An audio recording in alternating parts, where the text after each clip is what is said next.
드리겠습니다. 인사하겠습니다. 사랑합니다. 축복합니다. 할렐루야. 할렐루야. 오늘도 우리에게 말씀이 들려지게 해주셔서 우리로 하나님의 언약을 잘 알고 그 언약의 축복을 누리며 사는 자 되게 하시기를 기원드립니다.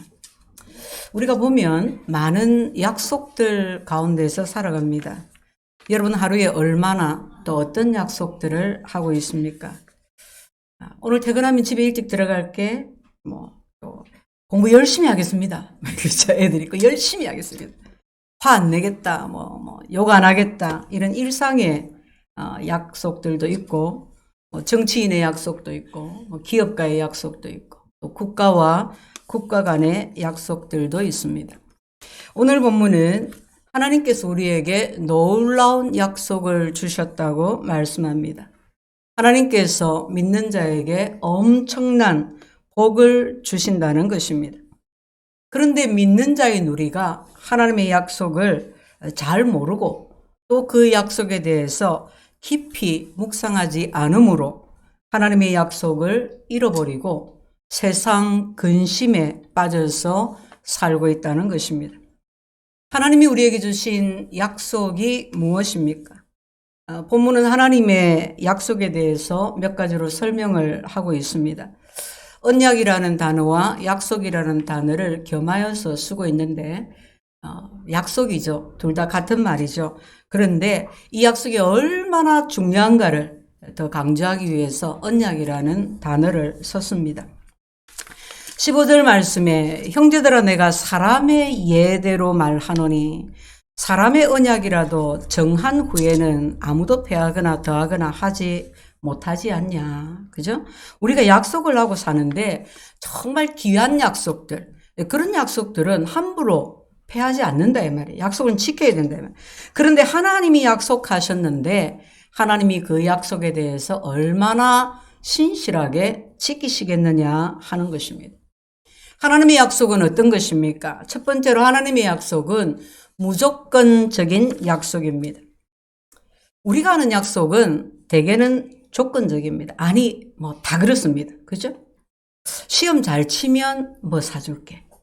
이번에 성적 올라가면 폰 바꿔줄게. 이런 거부터, 그죠?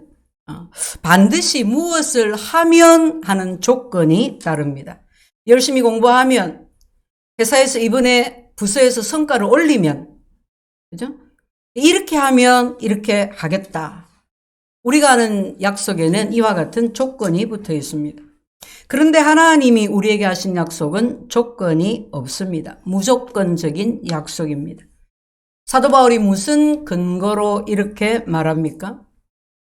아브라함을 예로 들었습니다.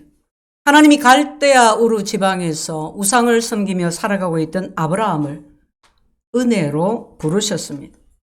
놀랍게도 아브라함은 자기를 부르신 하나님을 믿고 하나님이 말씀하신 대로 고향 친척 아비집 자기가 살던 곳에서 자기가 하던 모든 일들을 다 버려두고 떠났습니다. 하나님께서 아브라함에게 내가 너에게 땅을 주겠다. 내가 너에게 복을 주겠다. 내가 너에게 자손을 주겠다. 크게 이 세 가지를 약속을 하셨습니다. 그 약속을 믿고 아브라함이 길을 떠났는데 10년이 지나도록 재산이 좀 늘어난 것 외에는 별로 변한 것이 없었습니다. 하루는 하나님이 아브라함에게 찾아오셔서 아브라함아 내가 너에게 복을 주겠다. 다시 하나님이 주신 복을 상기시킵니다. 그러자 아브라함이 말하기를 하나님 복을 주시면 뭐 하겠습니까? 이 복을 상속받을 후사가 아들이 나에게 없습니다. 그렇게 답하니 하나님이 아브라함을 데리고 밖으로 나가서 하늘의 별들을 보이시며 네가 저 별들을 셀 수 있느냐 물으셨습니다. 아브라함이 셀 수 없습니다. 그러니 하나님께서 말씀하시기를 네 자손이 이와 같이 많아질 것이다. 저 하늘의 별과 같이 셀 수 없을 정도로 네 자손이 많아질 것이라 하나님 말씀하시니 아브라함이 이 말씀을 믿었습니다. 창세기 15장 6절에 아브라함이 여호와를 믿으니 여호와께서 이를 그의 의로 여기시고 하나님께서 그렇게 말씀하시고 또 약속하십니다. 내가 너에게 땅을 주겠다. 아브라함이 하나님께 질문합니다. 하나님, 제가 땅을 받은 것을, 지금 하나님이 말씀해 주시는데, 땅을 받은 것을 제가 무엇으로 이것을 알 수가 있겠습니까? 그때 하나님께서 3년 된 수양과 수염소와 집 비둘기를 제물로 준비해라. 제물로 준비해라. 제사드리라는 거죠. 그래서 아브라함이 그 말씀을 듣자마자 밖으로 뛰어나가서 그 말씀하신 짐승들을 다 잡았습니다. 그리고 신기한 일을 행했습니다. 그 잡은 짐승을 딱 절반을 반으로 딱 갈랐어. 우리 생선 반 가르듯이, 고등어 딱 가르듯이 짐승을 잡아서 반으로 탁 갈랐어요. 그리고 양쪽으로 딱 늘어났어요. 그리고 누가 올 때까지 기다리는 거예요. 누구를 기다리는 걸까요? 하나님을 기다렸어요. 최근에 이 말씀에 대해서 올바른 해석이 나왔습니다. 고고학을 통한 문서들이 계속해서 발견이 되면서 아브라함이 살았던 그 시대의 문화적 배경들이 드러나기 시작했습니다. 그 당시에 사람들이 아주 중요한 약속을 할 때, 예를 들어서 종족과 종족 간이라든지 국가와 국가 간이라든지 어떤 중요한 약속, 언약을 할 때에 반드시 이 예식을 행했습니다. 보통 그냥 중요하지 않은 일상적인 약속은 말로 해요. 그냥 구두로 일찍 온나? 예, 일찍 오겠습니다. 약속은 약속인데 크게 비중을 차지하지는 않아요. 그러나 비중을 차지하는 큰 약속은 반드시 짐승을 잡아서 반으로 갈라놓고 약속의 대상자, 두 계약자가 그 사이를 지나가겠습니다. 그래서 그 약속이 성립이 됩니다. 그렇게 하는 의미는 우리 두 사람 가운데 누구든지 이 약속을 어기면 이 짐승과 같이 찢김을 당할 것이다. 저주를 받을 것이다. 그 말이에요. 약속을 반드시 지켜야 된다. 하나님이 아브라함에게 제사를 드려라. 수양과 순념소와 집비둘기 잡아서 제사를 드리라 할 때 아브라함이 이 말을 딱 알아들었습니다. 아, 하나님이 나와 중요한 언약을 맺으려고 하시는구나. 그래서 아브라함이 급히 나가서 짐승을 잡아서 제물을 펼쳐놓고 하나님이 오시기를 기다립니다. 그런데 아무리 기다려도 하나님이 안 오셔요. 하나님을 기다리다가 잠이 들었어요. 깊이 잠이 들었어요. 누가 업어가도 모르게 잠이 들었어요. 그 사이에 하나님이 오셔서 홀로 그 제물 사이를 지나가십니다. 무슨 일입니까? 하나님이 계약을 하자 해놓고 그러면 계약의 두 당사자가 그 제물 가운데를 지나가야 하는데 하나님이 혼자 지나가셨습니다. 하나님이 왜 아브라함을 깊이 잠들게 하셨을까요? 사도 바울은 갈라디아서 3장에서 이 말씀에 대해서 말씀하고 있습니다. 하나님이 우리에게 중요한 언약을 하셨다. 그러나 그 약속은 조건적인 것이 아니다. 상방 약속이 아니다. 하나님의 일방적인 약속이다. 하나님의 무조건적인 약속이라는 것을 말하고 있는 것입니다. 하나님이 그 사이를 지나가고 아브라함이 지나가면 어떻게 우리가 복을 받을 수 있겠습니까? 하나님께서 내가 너를 축복하리라고 약속하셨는데 아브라함이 만약에 그 사이를 지나가면 아브라함이 뭔가를 해야만 하나님의 복을 받는다면 그것은 조건적인 약속이 됩니다. 성도 여러분, 믿음의 조상 아브라함이 아무리 믿음이 좋지요. 엄청난 믿음이지요. 그러나 그렇게 믿음이 좋은들 자기 행위로 자기 삶으로 하나님의 복을 자격은 없습니다. 이 세상 누구도 자기 행위로 자기 것으로 하나님의 복을 받을 수 있는 조건을 갖출 수가 없습니다. 그래서 하나님이 아브라함을 깊이 잠들게 하셨습니다. 하나님의 언약은 무조건적입니다. 오직 하나님이 은혜로 베풀어 주시는 것입니다. 아브라함뿐만이 아니라 이 세상에 살고 있는 누구라도 감히 자기 행위로 하나님의 복을 자격은 없습니다. 하나님은 세상에 누구도 그럴 만한 자격이 없다는 것을 잘 아십니다. 그래서 아브라함아, 내가 너에게 복을 주기로 언약한다. 그러나 이 약속은 너의 행위와 아무 상관이 없다. 너의 순종과 아무 상관이 없다. 네가 고향 친척 아비 집을 두말 없이 군말 없이 떠난 것과는 아무 상관이 없다. 내가 너에게 복 주는 것은 나의 일방적인 내가 은혜로 내가 너에게 복을 주는 것이다. 무조건적으로 너에게 복을 주는 것이다. 여러분 바로 이것입니다. 그래서 하나님이 홀로 그 짐승들 사이를 지나가신 것입니다. 성도 여러분, 우리가 하나님께 받은 약속은 무조건적인 약속입니다. 여러분 이것을 꼭 기억하시기를 바랍니다. 내가 무슨 조건을 충족했기 때문에 받는 것이 아니라는 것입니다. 오늘날 수많은 사람들이 하나님의 이 엄청난 언약의 의미를 모릅니다. 알려고 하지 않습니다. 그저 자기 행위로 뭔가를 잘 해서 하나님의 복을 받으려고 합니다. 바울이 430년이라고 한 것은 하나님이 야곱에게 마지막으로 이 약속을 주셨을 때에 하나님께서 아브라함에게도 약속하시고 이삭에게도 동일한 약속을 하시고 야곱에게도 동일한 약속을 계속 상기시켜 주셨는데 마지막으로 야곱에게 약속하셨던 그 시점에서부터 시내산에서 모세가 율법을 받을 때까지 정확히 430년이 지났기 때문입니다. 다시 말하면 이미 430년 전에 하나님이 약속을 주신 것입니다. 그러므로 430년 후에 만들어진 율법이 430년 이전에 만들어진 하나님의 약속을 무효시킬 수가 없는 것입니다. 자, 그러면 하나님이 왜 율법을 주셨을까요?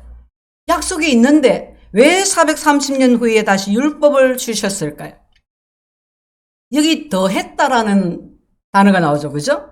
더했다는 것은 처음부터 있었다는 것이 아니라 나중에 생겼다는 말입니다. 나중에 처음 것에다가 더했다라는 말입니다. 왜 그렇게 하셨어요? 범법함 때문에. 자꾸 죄를 지어서.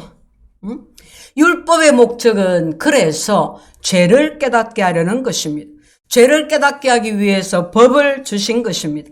하나님이 아브라함과 이후에 태어날 모든 사람들을 무조건적으로 축복하기 위해서 이 언약을 맺으셨습니다. 이 언약을 주시고 그러므로 너희가 나에게 나오라 나오라 나오라 선지자들을 통해서 무수히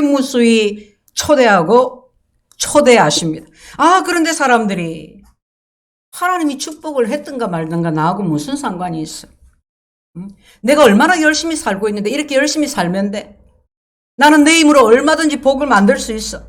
나는 괜찮은 사람이야. 사람들이 나 좋다 하잖아. 나 알아서 잘 살 거야. 내가 얼마나 똑똑한데. 내가 얼마나 법을 잘 지키는데.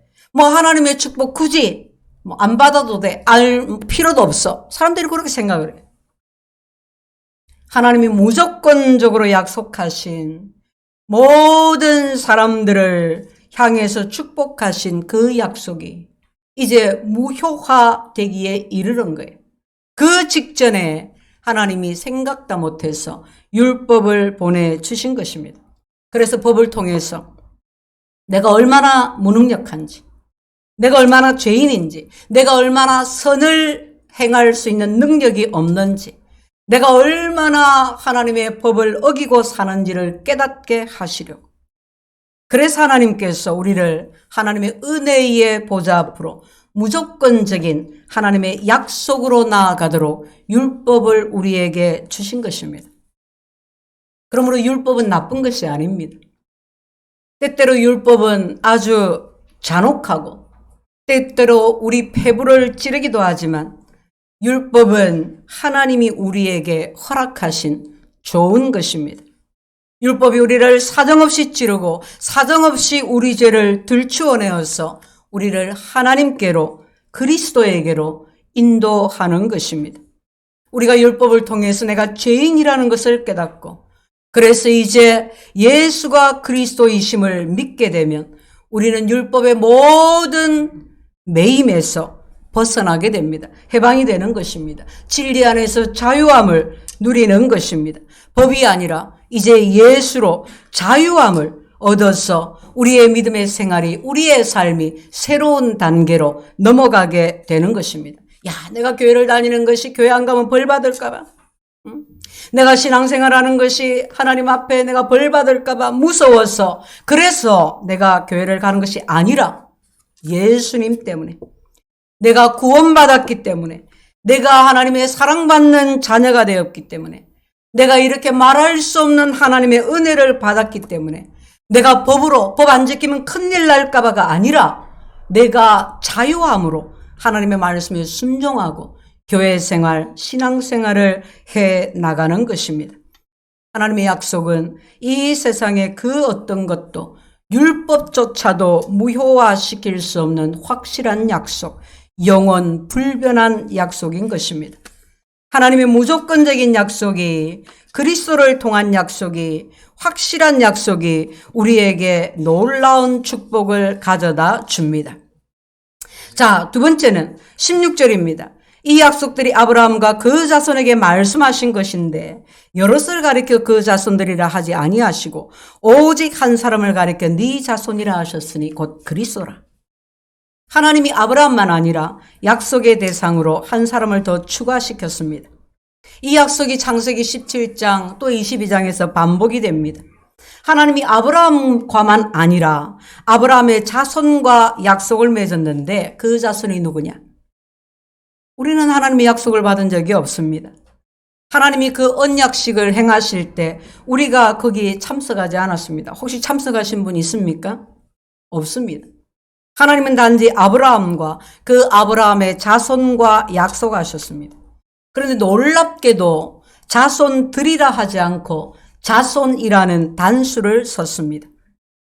창세기 3장 15절에 보면 하나님이 뱀을 저주하시면서 말씀하셨습니다. 내가 너로 여자와 원수가 되게 하고 네 후손이 여자의 후손과 원수가 되게 하리니 여자의 후손이 네 머리를 상하게 할 것이고 너는 그의 발꿈치를 상하게 할 것이라. 여기서 여자의 후손이 단수로 쓰였습니다. 사단의 머리를 박살낸 여자의 후손이 누굽니까? 뱀이 물었던 여자의 후손의 발꿈치는 누구의 것입니까? 바로 예수 그리스도이십니다. 아브라함의 후손이 하늘의 별과 같이 많아질 것이지만 하나님의 이 언약식에 참석시킨 아브라함의 후손은 단수입니다. 그는 아브라함의 육신의 혈통을 이어받아서 이 땅에 오시는 예수 그리스도이십니다. 사도 바울이 지금 그 말을 하는 것입니다. 곧 그리스도시라. 하나님이 우리에게 하신 약속은 무조건적인 약속일 뿐만이 아니라 그리스도를 통한 약속입니다. 이 세상에서 어떤 자격이 있는 것인가를 묻지 않습니다. 어떤 신분이냐를 묻지 않습니다. 이 무조건적인 하나님의 약속을 받을 수 있는 방법은 오직 예수 그리스도를 통해서, 오직 예수를 통해서만 열려 있는 것입니다. 하나님이 아브라함과 약속하셨기에 아브라함의 친자손들만 이 약속에 참여하는 것이 아니라 예수 그리스도를 자손이라 칭하셔서 누구든지 예수 그리스도 안에 들어가기만 하면, 누구든지 예수 그리스도와 연합하기만 하면 하나님이 아브라함에게 베풀어 주신 무조건적인 약속의 축복을 남김없이 그대로 다 받게 되는 것입니다. 할렐루야. 우리의 행위와 상관이 없습니다. 내가 과거에 어떤 죄를 지었든지, 내가 앞으로 어떤 죄를 지을 것인지 상관이 없습니다. 내가 예수님을 구주로 믿으며 내가 예수님과 믿음으로 연합하면 하나님이 아브라함에게 허락하신 무조건적인 축복이 나의 복이 되는 것입니다. 여기서 침례에 대해서 또 말씀합니다. 27절에 누구든지 그리스도와 합하기 위해 세례를 받은 자는 그리스도로 옷 입었느니라. 우리가 본문 뒷구절을 다 읽지 않았는데요. 침례에 대해서 말씀하고 있습니다. 우리가 가지고 있는 성경은 대부분 세례라고 되어 있죠. 근데 원래는 침례입니다. 원어에 침례라고 되어 있습니다. 침례는 물속에 들어갔다가 나오는 것입니다. 그리스도와 합하여 물속에 들어갔다가 나오는 것이 상징하는 것은, 물속에 들어가는 것은 내가 그리스도와 함께 죽었다 하는 것을 의미합니다. 내가 죄를 지어서, 내가 지은 죄 때문에 내가 십자가에 달려야 하는데 내가 그럴 수가 없습니다. 내가 죽을 수가 없습니다. 내가 죽으면 그것으로 끝납니다. 내가 죄인이기 때문에 나는 죽고 나서 부활할 수 있는 능력이 없습니다. 그래서 나는 죽어도 소용이 없습니다. 내 죽음은 내 죄에 대한 값이 되지 못하는 것입니다. 그런데 하나님이 저와 여러분들을 사랑하셔서 불쌍히 여기셔서 독생자 예수님이 이 땅에 오셨습니다. 내가 달려야 할 그 십자가에 대신 달려 돌아가셨습니다.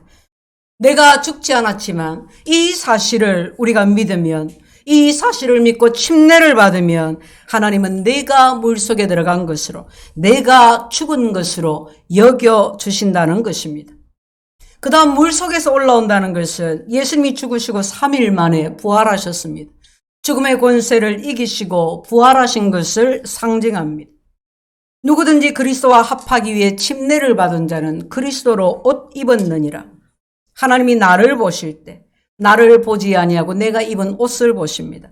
나를 둘러싸고 있는 그리스도를 보신다는 것입니다. 사랑하는 성도 여러분, 하나님이 아브라함과 무조건적인 언약을 맺었습니다. 아브라함아, 내가 너를 무조건 축복한다. 우리는 이 하나님의 복을 어떻게 우리 것으로 만들 수 있습니까?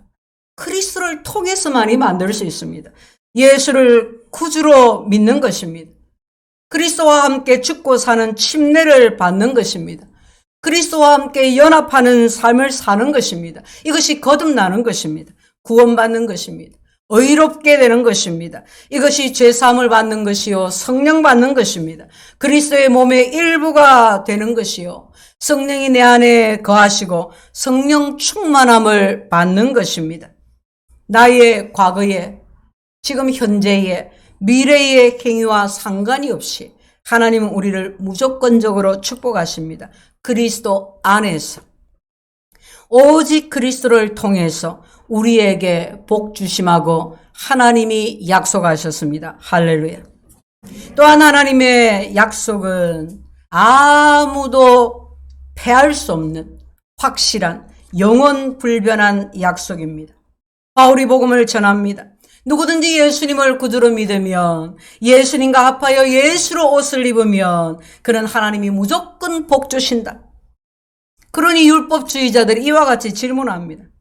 그러면 순종도 안 하고, 한 번씩 거짓말도 하고, 11조 떼먹고, 교회도 압박 빠지고, 심지어 두 집 살림 차리고, 그러면 어떻게 하냐? 그러면 하나님이 율법을 왜 주셨겠냐? 왜 간음하지 말라, 도적질 말하지 말라 하셨겠냐? 하나님이 형벌을 반드시 내리신다. 그러니까 하나님의 형벌이 두려워서, 사람들이 이게 두려워서 죄 안 지으려고 율법을 지키게 되는 거 아니냐? 이렇게 율법주의자들이 말합니다. 이에 바울이 갈라디아서 본문을 통해서 하나님이 왜 율법을 주셨는지, 율법의 의미가 무엇인지, 율법과 약속의 관계가 어떤 것인지를 설명합니다. 그리고 이 약속이 율법보다 얼마나 더 위대한 것인지를 증명합니다. 하나님께서 율법을 주셨는데 모세를 통해서 율법을 주셨습니다. 중보자의 손을 통해서 주셨다는 것은 모세를 통해서 주셨다는 겁니다. 그런데 아브라함에게 약속을 주실 때는 어떻게 하셨어요? 직접 주셨습니다. 하나님이 아브라함에게 직접 약속하시고 율법은 모세를 통해서 주시고, 어떤 게 더 귀해요? 하나님이 직접 약속하신 게 더 귀한 겁니다. 더 그 무게가 중요한 것입니다. 시기적으로, 역사적으로 볼 때도 약속은 430년 전에 주신 거예요. 누가 약속한 거예요? 하나님이 약속하신 거예요. 율법은 모세를 통해서 율법을 주신 것은 430년 후에 주신 것이에요. 아까 얘기한 것처럼 야곱에게 약속하신 그때로부터 430년이나 지나서 하나님께서 율법을 주신 거예요. 하나님께서 율법을 통해서 우리에게 죄를 알게 하시고 우리의 죄를 들춰내고, 그래서 우리가 우리 죄를 용서하신, 우리 죄를 위해 돌아가신 예수 그리스도를 믿고 그리스도 안에서 하나님의 이 약속을 영원토록 누리며 살라고 하나님께서 그렇게 약속해 주신 것입니다. 이 약속이, 이 하나님께서 우리를 사랑하신 약속이 우리에게 부어질 때에, 우리가 예수를 믿을 때에 우리에게 놀라운 일들이 벌어집니다. 이미 우리가 그것을 누리고 있습니다. 우리가 예수님을 믿으면 구원받아서 하나님의 자녀가 됩니다. 우리가 예수님을 믿으면 하나가 됩니다. 하나님께서 우리에게 하나가 되는 복을 주셨습니다.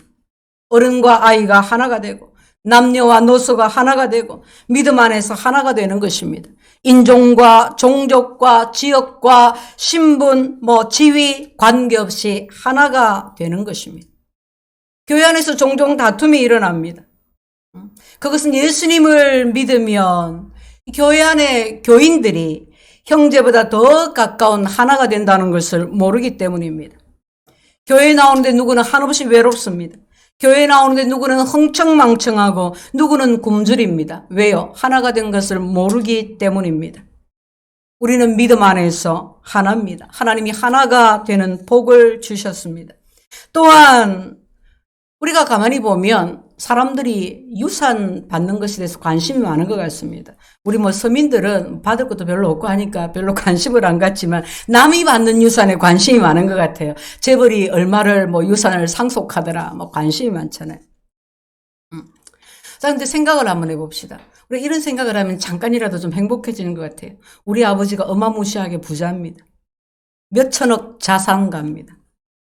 근데 아버지가 지금 그 재산 나에게 좀 주면 좋을 텐데 지금 안 주시고 10년 후에 내가 모든 재산을 정리해서 너한테 상속하겠다.